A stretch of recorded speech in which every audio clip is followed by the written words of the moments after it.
오늘 본문의 첫 절인 마태복음 6장 25절을 보시겠습니다.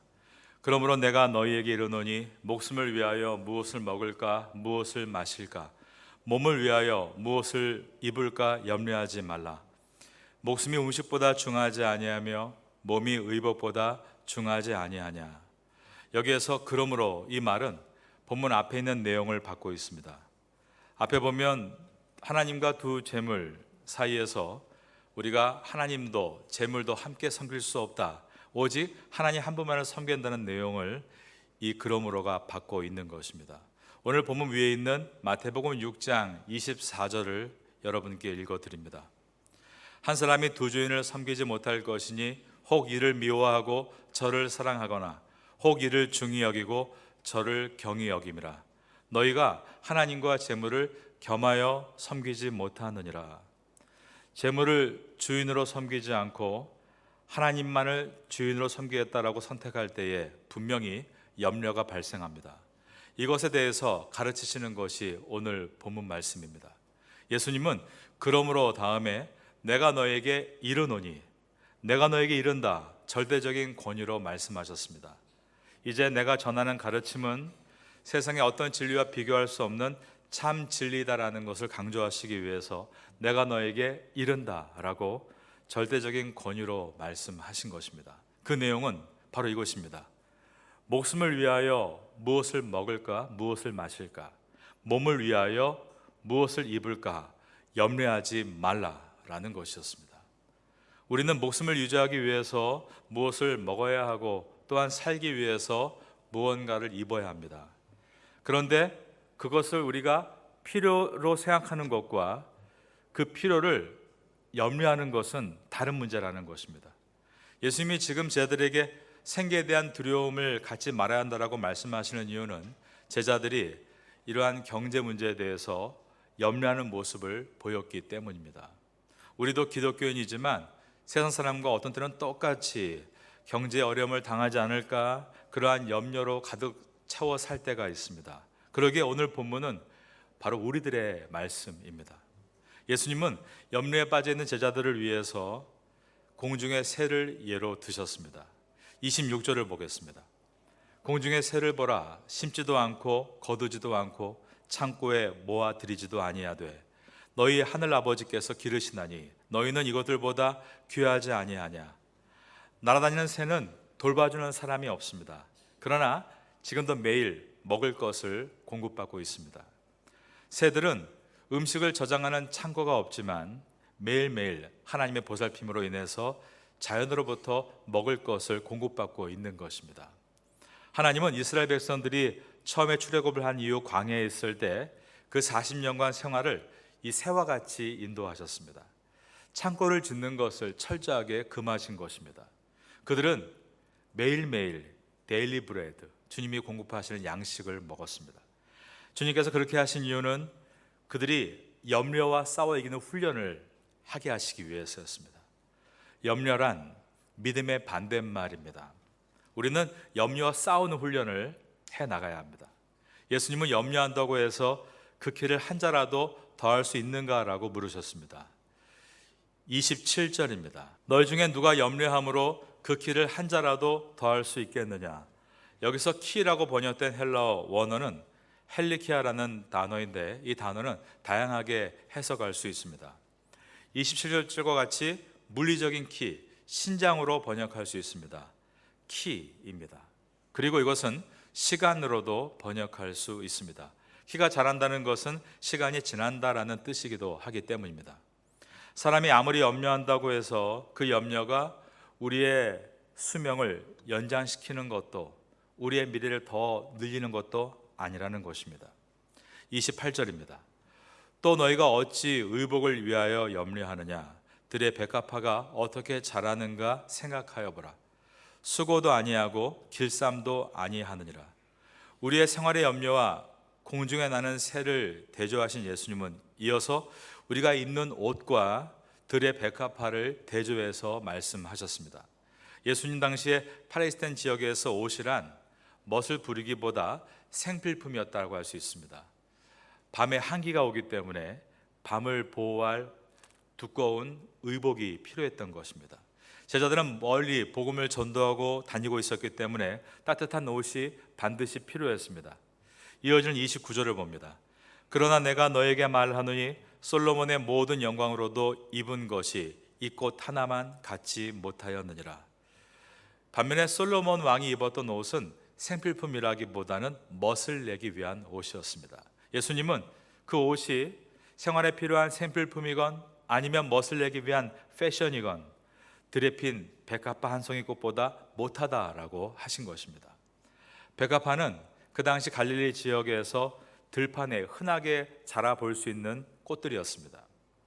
그 많은 백합화 중에 꽃 한 송이의 아름다움이 이 모든 옷들보다 아름답다라고 하신 말씀은 하나님의 손길로 입히신 백합화의 아름다운 그 옷이 가장 뛰어난 인간의 장인의 손으로 지어진 솔로몬의 옷보다 더 귀하다라는 뜻으로 성도는 하나님께서 항상 우리를 가장 보배롭고 귀하게 돌보시고 있다는 것을 잊지 말고, 새를 보면서 무엇을 먹을까 염려하지 말고 꽃을 보면서 무엇을 입을까 염려를 떨쳐버리고 너는 새보다 꽃보다 귀하다는 주님의 음성을 날마다 들어야 한다라고 하신 것입니다.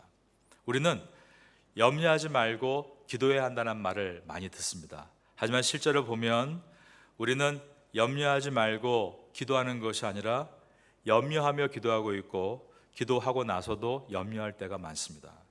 매일 기도하면서도 매일 염려하고 살 때가 많은 것입니다. 아브라함도 그랬습니다. 창세기 15장에 보면 아브라함이 하나님께 기도하는 내용이 들어있는데, 아브라함은 근심하면서 기도하며 또 기도하며 근심하는 그 상황을 빠져나오지 못하고 있었습니다. 하나님은 아브라함에게 말씀하셨습니다. 나는 너의 방패이고 너의 지극히 큰 상급이다. 그러자 아브라함이 주님, 저는 자식이 없습니다. 저는 그러므로 상속자가 없습니다. 나의 종인 다메섹 살람 엘리에셀이 제 상속자가 되어야 될 것 같습니다. 무슨 말입니까? 아브라함이 아직 일어나지 않을 미래에 대한 걱정으로 자기를 가득 채우고 있었다라는 것입니다. 그래서 하나님은 이 아브라함을 어떻게 인도하셨는가? 그를 그 집 밖으로 인도하셨습니다. 그때가 밤이었는데 사막의 밤하늘에 셀 수 없는 별들이 반짝이고 있었습니다. 주님께서 그 별들을 보라라고 하시며 이렇게 말씀하셨습니다. 아브라함아, 저 셀 수 없는 별들만큼 내가 너의 미래에 내 자손을 이와 같이 많게 하겠다. 하나님께서 저 셀 수 없는 별을 보라라고 하시고 그 자연 속에서 그분의 약속을 다시 한번 각인시켜 주신 것입니다. 하나님은 아브라함을 밖으로 나아가 별을 보게 하셨고, 예수님은 제자들을 향해서 공중의 새를 보라, 들판의 꽃들을 보라라고 하셨습니다. 이처럼 우리가 염려에 빠져 있을 때, 기도마저도 염려에 번복되어 있을 때는 자연이 있는 곳으로 나가서 잠시 숨을 고르고 돌아오는 것도 중요합니다.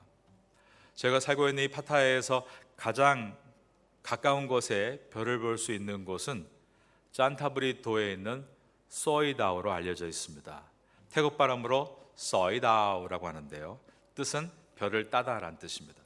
인터넷에 서이다오라고 검색해 보면 유네스코 생물권 보호 지역으로 지정되어 있고, 미세먼지가 낮고 하늘의 투명도가 높아 육안으로도 은하수를 관찰할 수 있는 환상적인 곳이라고 소개되어 있습니다. 저도 아직 가보진 않았습니다. 만약에 우리가 4월에 송크란 때 그런 자연을 보겠다라고 마음먹고 지금 일사분기 때 부지런히 일하고 또 그 시간을 맞춰 가족과 함께 자연을 찾아가는 것도 어떤 면에서는 마음을 회복하는 좋은 기회가 될 수 있습니다. 자연으로의 여행은 하나님이 나를 돌보신다는 것을 자연을 통해 배울 수 있는 기회가 될 수 있는 것입니다. 그런데 그 자연으로의 여행은 이와 같이 우리가 매일 할 수 있는 것이 아니고, 또 그 기간이 지나고 나면 다시 염려가 쌓이기도 합니다. 머릿속에 돌아가고 있는 이 나쁜 생각의 레코드판이 다시 감사와 기쁨으로 돌아가기 위해선 우리가 어떻게 해야 되는 것인가? 그래서 저에게는 더 좋은 여행이 필요한데, 그것은 바로 자연으로의 여행보다 더 좋은 말씀으로의 여행이 우리에게 매일 필요한 것입니다. 하나님 말씀을 읽을 때 하나님의 말씀을 한자 한자 써 내려갈 때, 하나님 말씀 한 절에 눈을 두고 그것을 계속 마음으로 묵상할 때, 우리의 마음은 저 높은 백두산에, 그리고 한라산에, 그리고 이스라엘에 있는 헐몬산, 혹은 호주에 있는 블루 마운틴에 있는 것 같은 그러한 어떤 신선한 영적인 호흡을 갖게 됩니다. 말씀이 내 영혼의 미각을 살아나게 하고 후각을 건드리며 촉각을 다시 일으키고 내 마음을 저 높은 이상으로 인도하는 그런 신비한 경험을 주는 것입니다. 우린 그럴 때에 염려에서 벗어날 수 있고 나를 인도하시는 신실하신 하나님을 바라볼 수 있게 되는 것입니다. 오늘 여러분이 집에 돌아가셔서 오늘 말씀을 한 번 더 읽으시는 가운데 특별히 30절을 깊이 읽으시면 이와 같은 은혜를 경험하실 수가 있으실 겁니다. 우리 한번 이 시간에 마태복음 6장 30절을 다 같이 보겠습니다. 오늘 있다가 내일 아궁에 던지는 들풀도 하나님이 이렇게 입히시거든 하물며 너희일까 보냐 믿음이 작은 자들아. 저는 언젠가 이 말씀을 깊이 묵상할 때 오늘 있다가 내일 아궁이에 던지는 들풀도 하나님이 이렇게 입히시거든, 그 다음 문장이었습니다. 하물며 너희일까 보냐. 저는 이 말씀이 하물며 너희일까 보냐로 다가왔고 그때의 한 절의 말씀으로 정말 깊은 영혼의 만족을 얻었던 일이 기억이 납니다. 예수님은, 하나님은 들에서 저절로 자라는 일년초도 이렇게 아름답게 입히시는데 하물며 그분의 자녀들을 돌보시지 않는다고? 라고 반문하신 것입니다. 당시 들풀은 가난한 사람들이 걷어서 불로 지피는 땔감으로 사용되었습니다. 예수님은 오늘 있다가 내일 아궁에 던져지는 들풀도 하나님이 입히신다면 너희를 왜 입혀주지 않으시겠느냐라고 하신 것입니다. 예수님은 왜 이렇게 염려하고 걱정하느냐라고 하시며 이 30절에 중요한 말씀을 하신 것입니다. 30절을 다시 보겠습니다. 오늘 있다가 내일 아궁이에 던져지는 들풀도 하나님이 이렇게 입히시거든 하물며 너희일까 보냐. 그 다음 한번 저를 따라 하시겠습니다. 믿음이 작은 자들아. 여러분, 믿음의 크기는 염려의 크기와 반비례합니다. 믿음이 크다고 하면서 염려도 큰 것은 모순인 것입니다. 우리가 기도를 많이 한다고 하는데 그만큼 염려도 많이 하고 있다면 그 기도는 참 믿음을 근거로 하고 있는 것이 아닌가 돌아봐야 하는 것입니다. 우리가 찬양을 합니다. 찬양의 가사가 주님은 나의 산성, 주님은 나의 요새, 주님은 나의 소망, 나의 힘이 되신 여호와라고 고백합니다. 그런 찬양을 부르면서 그러면서도 염려하고 있다면, 걱정하고 있다면 그 찬양은 믿음으로 고백하는 온전한 찬양은 아닌 것입니다. 내 마음에 레코드판이 건강하게 돌아가고 있지 않고 판이 깨져 있거나 액세스암이 금이 가 있거나 바늘이 갈라진 상태로 뭔가 고장나 있어서 계속 내 마음의 염려로 나를 점철하고 있다면 우린 주님 앞에 나아가 정직하게 우리의 상태를 고백해야 합니다. 그리고 내 마음의 수리가 필요함을 주 앞에 인정해야 합니다. 믿음 없음을 인정해야 하는 것입니다. 하나님, 나에게 마음에 문제가 있는 것 같습니다. 늘 미리 걱정하고 염려하는 것이 습관이 된 지가 오래입니다. 하나님, 내 마음을 다시 회복시켜 주시고 내 고장난 마음에 하나님의 치유가 임하게 하여 주옵소서 라고 우리는 주 앞에 기도해야 되는 것입니다. 오늘 주일 아침 가운데 여러분의 마음에 다시 한번 하나님 앞에 이러한 정직함을 가지고 나아가심으로 여러분 심령이 하나님의 은혜로 치유되고 회복되고 다시 일어날 수 있게 되기를 예수님의 이름으로 축원합니다. 우리가 어떻게 우리의 마음을 염려로부터 벗어나게 만들고 믿음을 세워나가게 할 수 있을까요? 그 방법은 주님 앞에 나가서 무엇을 먹을까요? 무엇을 입을까요? 그러한 염려로 기도하는 것이 아니라 먼저는 하나님의 나라와 의를 구해야 한다라고 하셨습니다. 6장 31절과 32절을 보겠습니다. 그러므로 염려하여 이르기를 무엇을 먹을까, 무엇을 마실까, 무엇을 입을까 하지 말라. 이는 다 이방인들이 구하는 것이라. 너희 하늘 아버지께서 이 모든 것이 너에게 있어야 할 줄을 아시느니라. 33절입니다. 그런즉 너희는 먼저 저를 따라합니다. 그의 나라와 그의 의를 구하라 라고 하시면서 그리하면 이 모든 것을 너희에게 더하시리라 라고 하셨습니다. 여기서 그런즉 너희는 먼저라는 이 말은 우선순위를 명확하게 하라라는 말씀입니다. 성도는 먼저 하나님의 나라를 구하는 것입니다. 하나님의 나라란 그분이 나를 다스리시고 내 가정을 다스리시고 내 회사를 다스리시기를 구하는 기도입니다. 그리고 하나님의 의를 구하라라고 하셨습니다.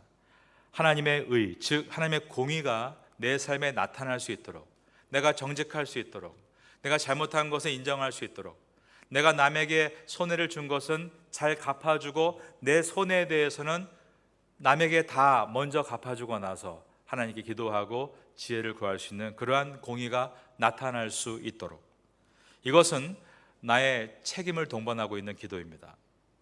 나는 하나님의 나라를 구하고 의를 구한 다음에 그 하나님의 나라의 원리대로 내가 살아가야 하고 내 삶에서 그러한 바른 의가 나타나도록 내가 살겠다는 책임이 들어있는 기도인 것입니다. 그런즉 너희는 먼저 그의 나라와 그의 의를 구하라. 즉 책임 있는 삶을 구하고 살라. 그리하면 이 뜻은 우선순위를 그렇게 분명히 해 놓으면입니다. 그 다음부터 은혜로운 말씀이 시작이 됩니다. 주님께서 말씀하기를 그렇게 먼저 온전하게 우선순위를 정해놓고 클리어하게 남의 것에 대해서 바르게 만져놓고 내 것에 대해서 부족한 것은 인정해놓고 그리고 나서 바르게 서면 그 다음부터입니다. 그리하면 이 모든 것을 너희에게 더하시리라. 이 뜻은 리필입니다. 필요한 것을 다시 채워 놓으시겠다는 뜻입니다. 하나님께서 너에게 필요한 것이 있는 것에 대해서 알고 계시고 그것을 채워주시겠다. 그리하면 이 모든 것을 너희에게 더하시리라 라고 하셨습니다. 무엇을 먹을까 걱정하지 않아도 하나님이 새들을 먹이셔서 그들의 본분의 목적을 가지고 날고 있듯이, 무엇을 입을까 염려하지 않아도 하나님께서 들의 백합화를 아름답게 옷을 입히셔서 그들의 본분대로 살게 만들어 놓으신 것처럼 주님은 우선순위를 정하고 그리스도인다운 삶을 살아간다면 먹는 것에 대해서 입는 것에 대해서 이 모든 것은 리필, 계속 필요한 만큼 채워주시겠다라고 하신 것입니다. 우리는 잘 먹는 것에 너무 지나친 관심을 가져서는 안 됩니다. 잘 입는 것에 너무 지나친 관심을 가져서도 안 됩니다. 우리는 내 주변에 하나님의 나라가 임할 것을 비전으로 품고 나를 통해 주님의 뜻이 이루어지는, 공의가 이루어지는 것을 관심을 가져야 합니다. 반대로 우리가 너무 아껴 먹는 것을 관심을 가져서도 안 됩니다. 너무 아껴 입는 것에 관심을 가져서도 안 됩니다. 목표가 하나님의 나라와 의가 아니라 아껴야 잘 산다, 내가 어떤 미래에 대해서 뭔가를 아끼려고 하는 것은 다르게 말하면 미래를 염려하는 것입니다. 그러면 남에게 인색해질 수밖에 없는 것입니다. 하나님은 하늘 곳간의 주인이십니다. 우리는 그 곳간의 열쇠를 갖고 있는 선한 청지기일 뿐입니다. 우리 이것을 가지고 생각할 때 너무 입고 먹는 것에 과하지도 않고 너무 그것에 대해서 염려함으로 기울어지지도 않는 그러한 온전한 마음을 유지해 나갈 수 있는 것입니다. 하나님의 나라가 내 삶에 임하게 되는 것에 관심을 가지고 담대하게 그 비전을 위해 걸어가면 하나님께서 말씀하셨습니다. 이 모든 것은 너에게 리필, 더하게 하시겠다. 필요한 만큼 계속 채워주시겠다. 우리가 잘 먹기 위해 사는 것이 아니라는 것입니다. 잘 입기 위해 사는 것도 아니라는 것입니다. 우리가 사는 목적은 주님의 꿈을 이루어드리기 위해서이고 그 꿈을 이루어가는 그 길에 필요한 것들 주님께서 계속해서 채워주시겠다는 약속인 것입니다. 어떤 분이 카톡 대문에 이러한 글귀를 올려놓으셨습니다. 나는 하나님의 일을 하고 하나님은 내 일을 하시고, 그 문장이었습니다. 저는 그분의 그 글을 보면서 이분이 인생의 본질을 놓치지 않고 있구나, 우선순위를 세우겠다는 결단이구나라는 생각이 들었습니다. 여러분도 나는 하나님의 일을 하고, 즉 먼저 그 나라와 의를 구하고, 즉 본질의 중심을 둘 때 그 하나님은 내 일을 아신다. 나에게 필요한 것들을 계속, 필요한 것들은 채워주실 것입니다. 그리하면 이 모든 것을 너희에게 더하시리라. 여러분들은 이와 같이 여러분의 본질은 하나님께 두고 나머지 것들은 덤으로 받는 축복의 성도가 될 수 있기를 예수님의 이름으로 축원합니다. 마지막 절인 34절을 보겠습니다. 그러므로 내일 일을 위하여 염려하지 말라. 내일 일은 내일이 염려할 것이요 한날의 괴로움은 그날로 족하니라. 34절을 자세히 보면 내일 일은 내일 염려하라가 아닙니다. 여기 보면 내일 일은 내일이 염려할 것이요 라고 되어 있습니다. 이 말의 뜻은 내일은 우리의 것이 아니라는 뜻입니다. 오늘 미리 내일을 염려할 필요가 없다라는 뜻입니다.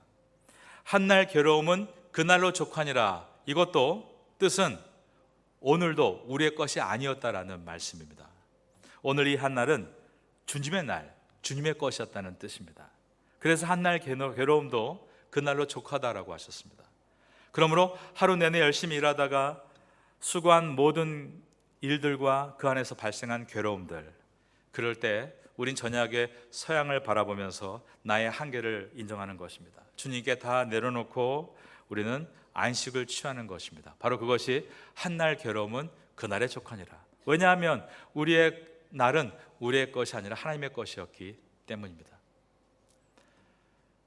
16세기의 종교개혁 당시에 선봉에 있었던 마틴 루터는 많은 외부의 압박과 내부의 분열을 통해서 심각한 스트레스를 겪고 있었습니다. 그로 인해서 이 불면증의 고통이 찾아온 것입니다. 그때 마틴 루터가 이러한 유명한 말을 남겼습니다. 그의 기도문에 보면, 하나님, 지금 이 일이 제 일입니까? 하나님의 일입니까? 하나님의 일입니다. 이 세상은 저의 세상입니까? 하나님의 세상입니까? 하나님의 세상입니다. 그러니 저는 이제 오늘 하루를 마치고 자러 가겠습니다. 졸지도 않으시고 주무시도 않는 하나님께서 지켜주십시오. 그리고는 Good night, Lord라고 한 것입니다. 어떤 CEO가 저에게 자기는 아침마다 회사에 출석해서 이런 기도를 드린다라고 했습니다. 하나님, 이 회사의 CEO는 제가 아니라 하나님이십니다. 저는 오늘 하루를 가장 완벽하신 CEO이신 하나님 앞에 충성스러운 마스터 매니저로 서겠습니다. 그러면서 그 모든 것에서 염려가 아닌 나의 주인 되신, 나의 물질과 나의 시간의 주인 되신 그분 앞에 담대함으로 하루를 살아갔다는 이야기입니다. 그러므로 내일을 위하여 염려하지 말라. 내일은 내일이 염려할 것이요 한날의 괴로움은 그날로 족하니라. 여러분의 인생의 주인이 하나님이심을 기억하고 이러한 감사함과 기대함을 가지고 여러분 안에 있는 모든 염려를 다 몰아내고 담대하게 걸어갈 수 있기를 예수님의 이름으로 축원합니다. 염려로 기도하지 마십시오. 말씀으로 기도하시기 바랍니다. 그리고 믿음을 가지고 찬양 드리십시오. 그렇게 담대하게 일하심으로 여러분들은 이번 한 주간 동안 염려와 작별하고 믿음과 손잡고 달려갈 수 있기를 마지막으로 예수님의 이름으로 축원합니다.